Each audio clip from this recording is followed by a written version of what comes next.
پھر ذرا میرے سوالات کے جواب دیتے رہیے۔ آپ اس نوکر کے متعلق کیا کہیں گے جو آقا کی مقرر کی ہوئی ڈیوٹی پر جانے کے بجائے ہر وقت بس اس کے سامنے ہاتھ باندھے کھڑا رہے اور لاکھوں مرتبہ اس کا نام جپتا چلا جائے؟ آقا اس سے کہتا ہے کہ جا کر فلاں فلاں آدمیوں کے حق ادا کر، مگر یہ جاتا نہیں، بلکہ وہیں کھڑے کھڑے آقا کو جھک جھک کر 10 سلام کرتا ہے اور پھر ہاتھ باندھ کر کھڑا ہو جاتا ہے۔ آقا اسے حکم دیتا ہے کہ جا اور فلاں فلاں خرابیوں کو مٹا دے، مگر یہ 1 انچ وہاں سے نہیں ہٹتا اور سجدے پر سجدے کیے چلا جاتا ہے۔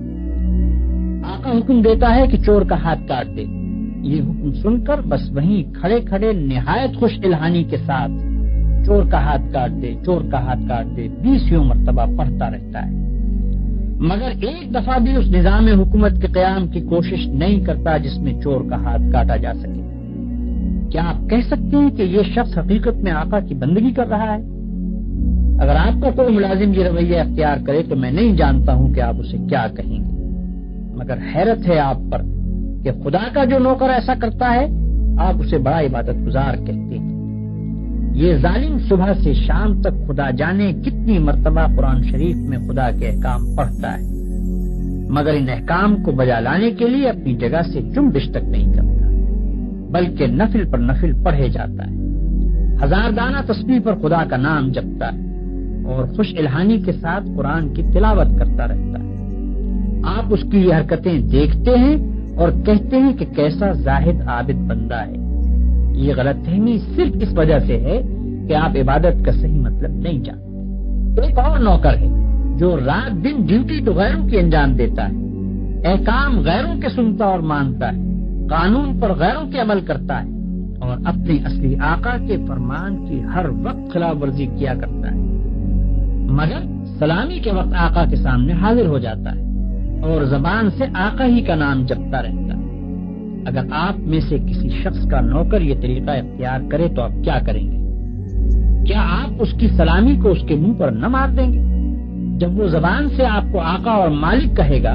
تو کیا آپ فوراً یہ جواب نہ دیں گے کہ تو پرلے درجے کا جھوٹا اور بے ایمان ہے، تنخواہ مجھ سے لیتا ہے اور نوکری دوسروں کی کرتا ہے، زبان سے مجھے آقا کہتا ہے اور حقیقت میں میرے سوا ہر ایک کی خدمت کرتا پھرتا ہے؟ یہ تو ایک معمولی عقل کی بات ہے جسے آپ میں سے ہر شخص سمجھ سکتا ہے، مگر کیسی حیرت کی بات ہے کہ جو لوگ رات دن خدا کے قانون کو توڑتے ہیں، کفار و مشرکین کے احکام پر عمل کرتے ہیں اور اپنی زندگی کے معاملات میں خدا کے احکام کی کوئی پرواہ نہیں کرتے، ان کی نماز اور روزے اور تسبیح اور تلاوت قرآن اور حج و زکوٰۃ کو آپ خدا کی عبادت سمجھتے ہیں۔ یہ غلط فہمی بھی اسی وجہ سے ہے کہ آپ عبادت کے اصل مطلب سے ناواقف ہیں۔ ایک اور نوکر کی مثال لیجیے۔ آقا نے اپنے نوکروں کے لیے جو وردی مقرر کی ہے یہ ٹھیک ناپ تول کے ساتھ اس وردی کو پہنتا ہے، بڑے ادب اور تعظیم کے ساتھ آقا کی خدمت میں حاضر ہوتا ہے، ہر حکم کو سن کر اس طرح جھک کر بصر و چشم کہتا ہے کہ گویا اس سے بڑھ کر اطاعت گزار خادم کوئی نہیں، سلامی کے وقت سب سے آگے جا کر کھڑا ہوتا ہے اور آقا کا نام جپنے میں تمام نوکروں سے بازی لے جاتا ہے، مگر دوسری طرف یہی شخص آقا کے دشمنوں اور باغیوں کی خدمت بجا لاتا ہے، آقا کے خلاف ان کی سازشوں میں حصہ لیتا ہے اور آقا کے نام کو دنیا سے مٹانے میں جو کوشش بھی وہ کرتے ہیں اس میں یہ کمبخت ان کا ساتھ دیتا ہے،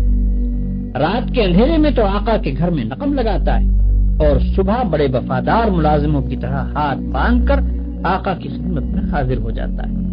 ایسے نوکر کے متعلق آپ کیا کہیں گے؟ یہی نہ کہ وہ منافق ہے، باغی ہے، نمک حرام ہے، مگر خدا کے جو نوکر ایسے ہیں ان کو آپ کیا کہیں گے؟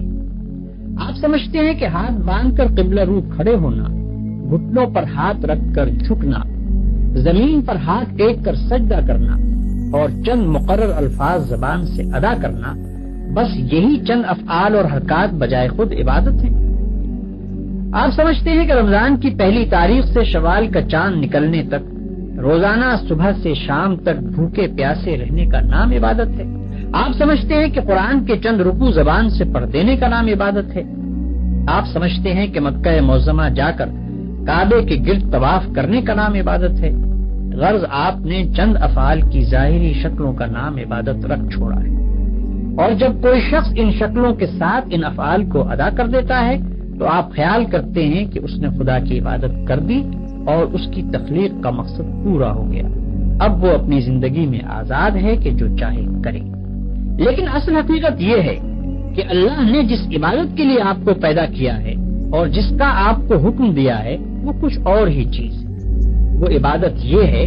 کہ آپ اپنی زندگی میں ہر وقت ہر حال میں خدا کی اطاعت کریں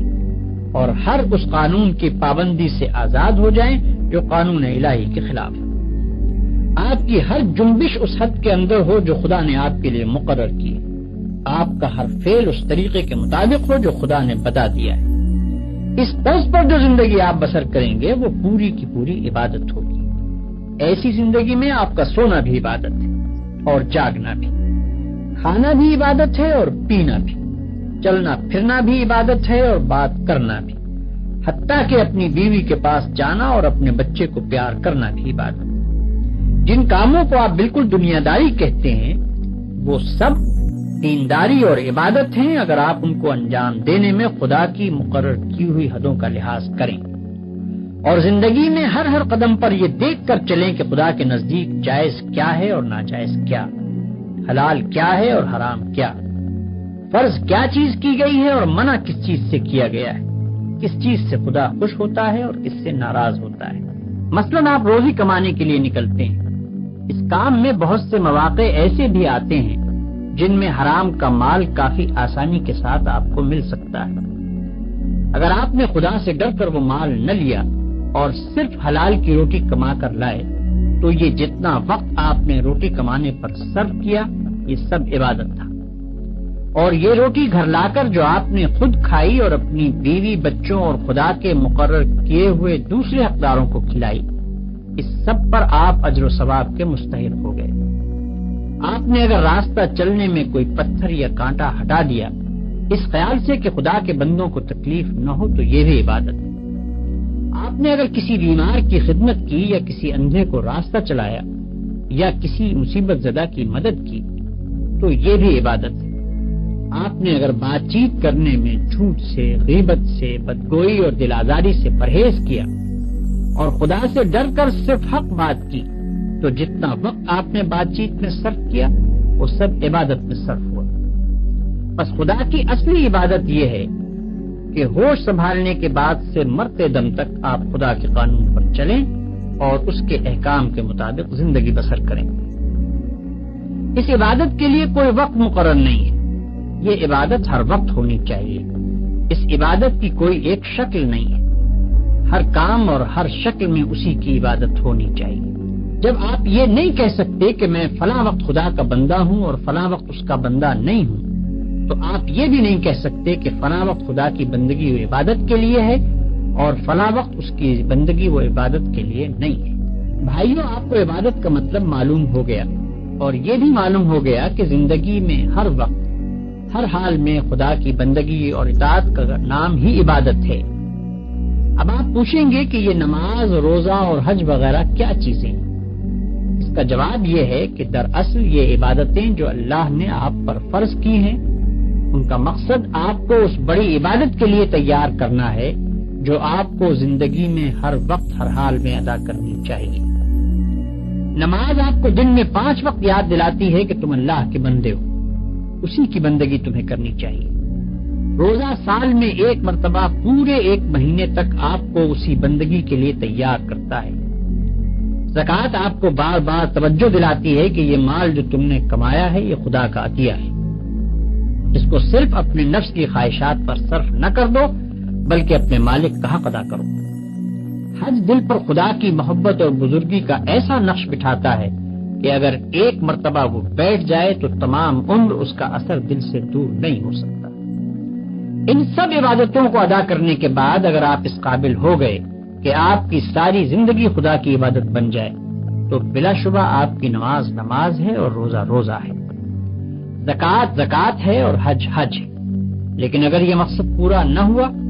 تو محض رکوع اور سجدہ کرنے اور بھوک پیاس کے ساتھ دن گزارنے اور حج کی رسمیں ادا کر دینے اور زکوٰۃ کی رقم نکال دینے سے کچھ حاصل نہیں۔ ان ظاہری طریقوں کی مثال تو ایسی ہے